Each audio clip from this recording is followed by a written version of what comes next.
Welcome to the ISO Show, dispelling myths and sharing tips for success to improve your business with ISO standards, with your host, Mel Blackmore.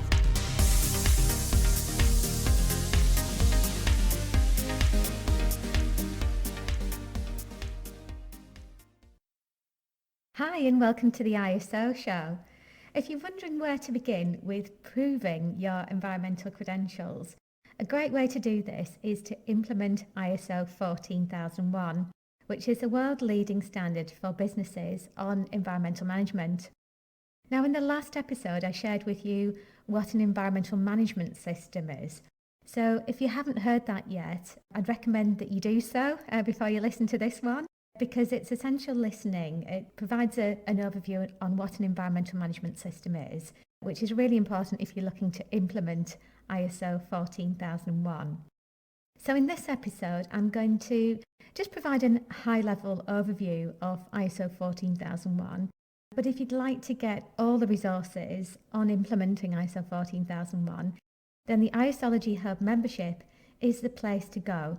It has everything that you need, including video tutorials, downloads, workbooks, check sheets, and also a stack of training courses as well to help you to create your very own bespoke ISO 14001 compliant environmental management system. And we're super excited to be launching this game changer in ISO standards.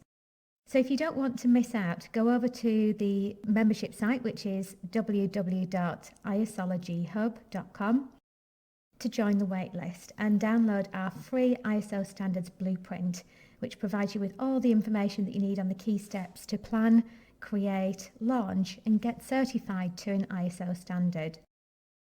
So let's dive in to ISO 14001.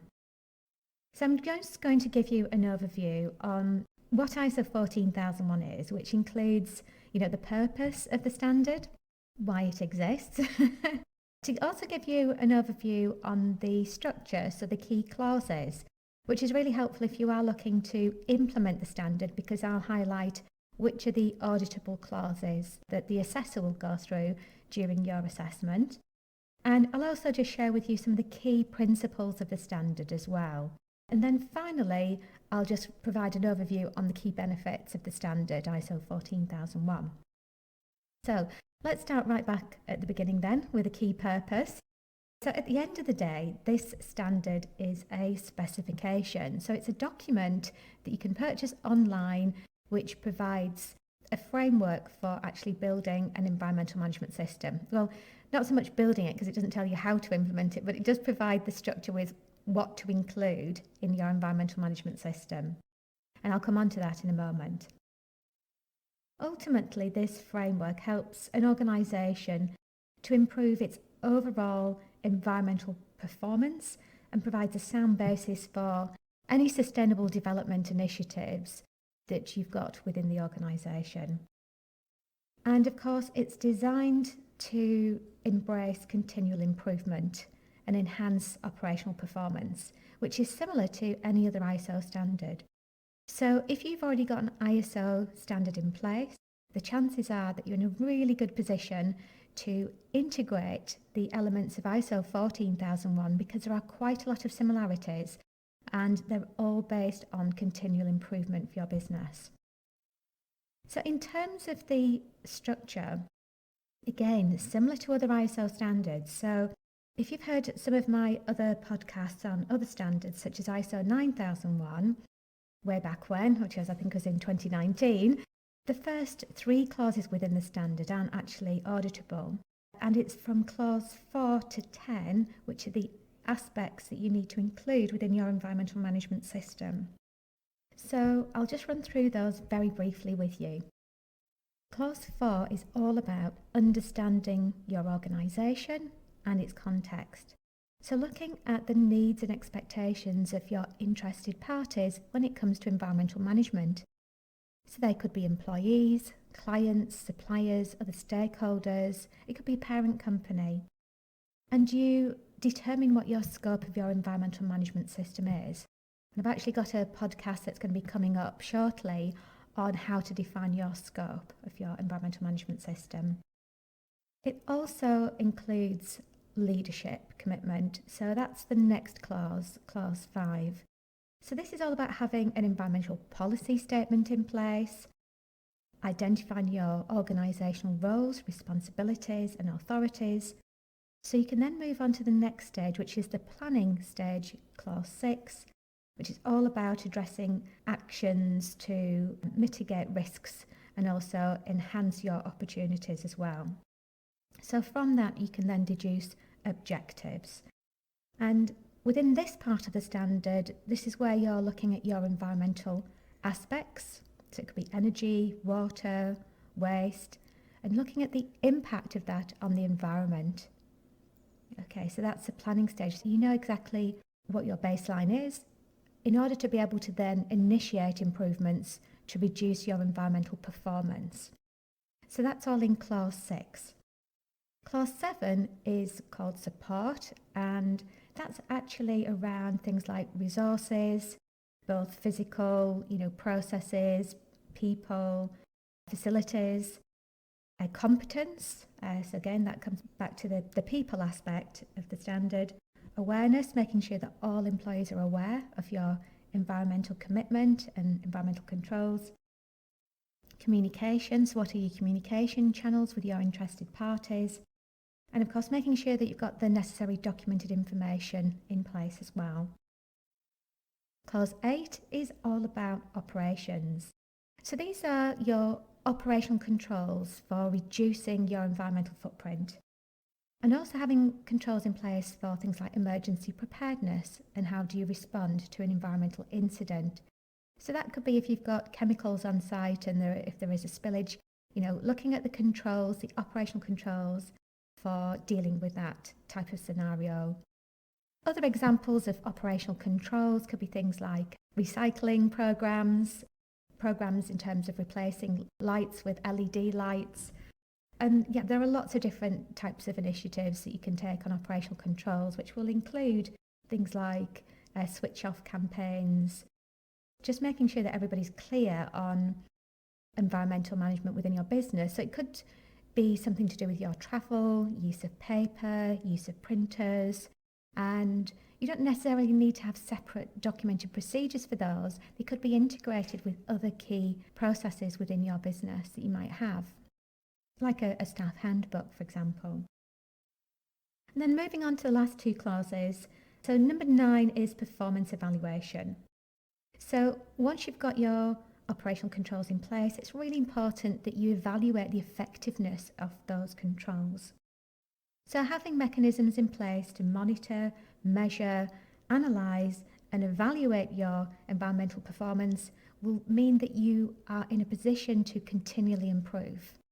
So it's about going full circle, and it brings in Deming's plan, do, check, act cycle, which that underpins the majority of these ISO standards that are related to management systems.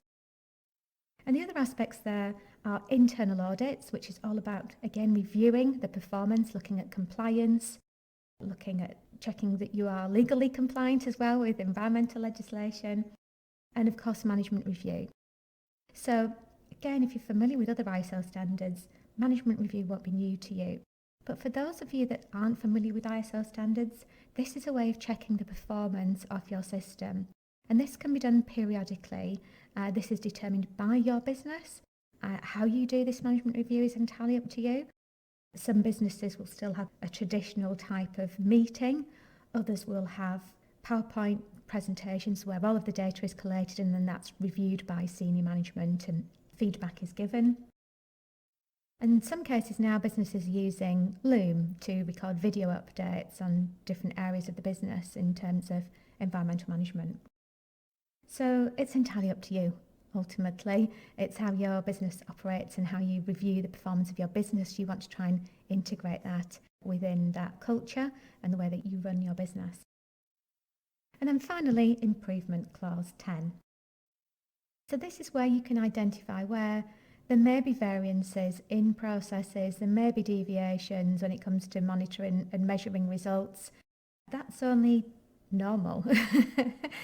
No business is perfect. There will always be room for opportunities for improvement. But in our experiences, those businesses that don't have a structure in place, that don't have controls in place, don't necessarily have a mechanism for identifying when things go wrong, and they don't necessarily document them so that they can review them as part of a lessons learned exercise so that you can avoid firefighting. So again, this is an area that's in all the other ISO standards as well, around non-conformity and corrective action. And then finally, again, that goes back into that continual improvement loop, which is the very, very last part of the standard of ISO 14001. So by just running through that briefly, I think, for those of you that have already got ISO standards, you'll probably be thinking, oh yeah, well, we've got that, and yep, we've got that, but it might just not cover environmental management. So that's where you need to make those tweaks and changes. For those of you that aren't familiar with ISO standards, you might be thinking, whoa, that's pretty comprehensive. And yes, it is actually. And that's why it does provide you with that holistic framework for managing environmental performance. So just looking at the key principles then of ISO 14001, ultimately it's down to protecting the environment and mitigating any adverse environmental impacts. And it's also about assisting your organisation to fulfil all of the applicable compliance obligations. And again, in our experience, businesses that don't have ISO 14001 quite often don't have systems in place for being able to capture their environmental legal commitments, and therefore they're not actually managing them because management aren't aware of them. And if you're not managing your environmental legal obligations, you're putting your business at risk and also your management team at risk. So that's fundamentally important, that you have a system in place to manage your legal requirements. And of course, it's all about enhancing environmental performance. It's about continual improvement. The standard isn't about stopping businesses from growing, far from it, but it's about optimising resources and efficiency, which ultimately can reduce overhead costs as well. And finally, it's about controlling or influencing the products and services that you're designing, manufacturing, distributing, even consuming as well as a business, and also the disposal and the full life cycle perspective of your business operations. So they're the fundamental principles of ISO 14001.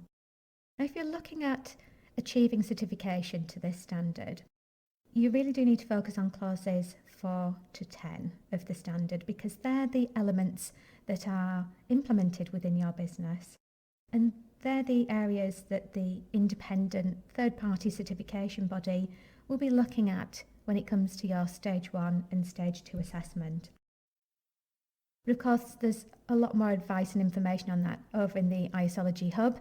It provides a full list of all the key documents that are essential, what are desirable, and provides examples of those via templates and guidance and training on that.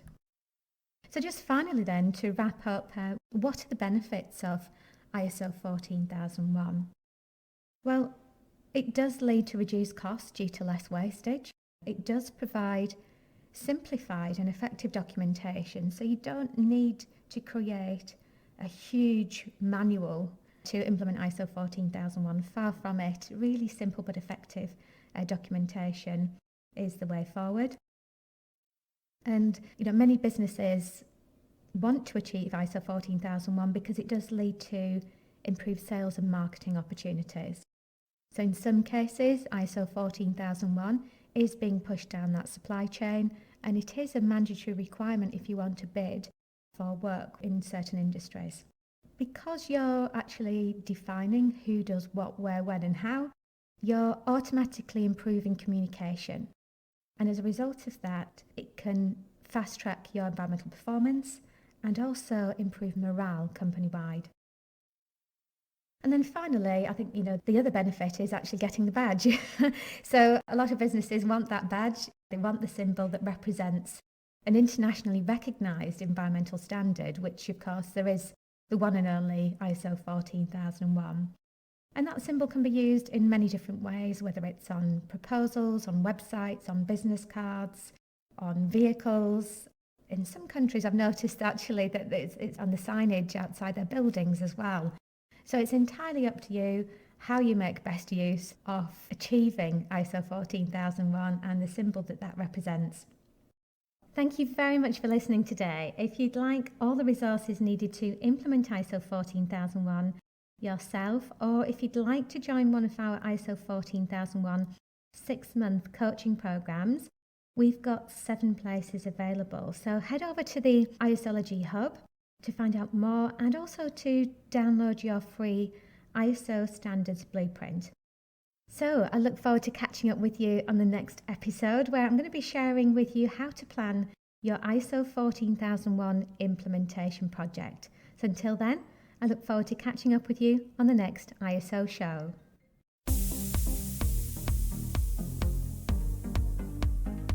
Looking to use ISO standards to drive better business practice?